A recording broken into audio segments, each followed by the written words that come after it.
Syracuse city government asked for all departments to reduce their budgets. They took 20% of the overtime budget that resulted in this being the biggest cut in a decade. Lieutenant Matthew Malinowski says crime rates have actually decreased despite the limited number of officers on the streets. Actually seen violent crime come down pretty substantially, especially in the wake of or in the sense of gun crime.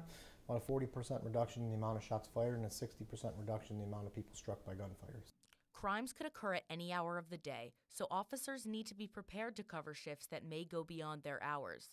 Councilmember Pat Hogan is worried about the officers' safety and well-being. I'm concerned every single day.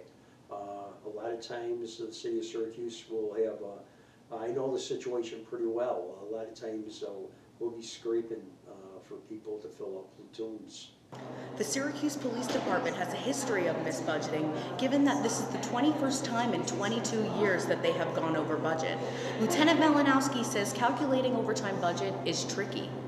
It's not something that can be predictable. You could have, again, an officer that is on a crime scene, and just because their shift comes up, you might not have the ability to send that officer home, so you have to pay him overtime.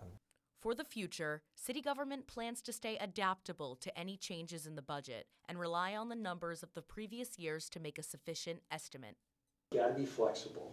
It's you got to make sure that we look at all the facts and all the figures and all that, and we make an educated guess. With NCC News, this is Sydney Froelich.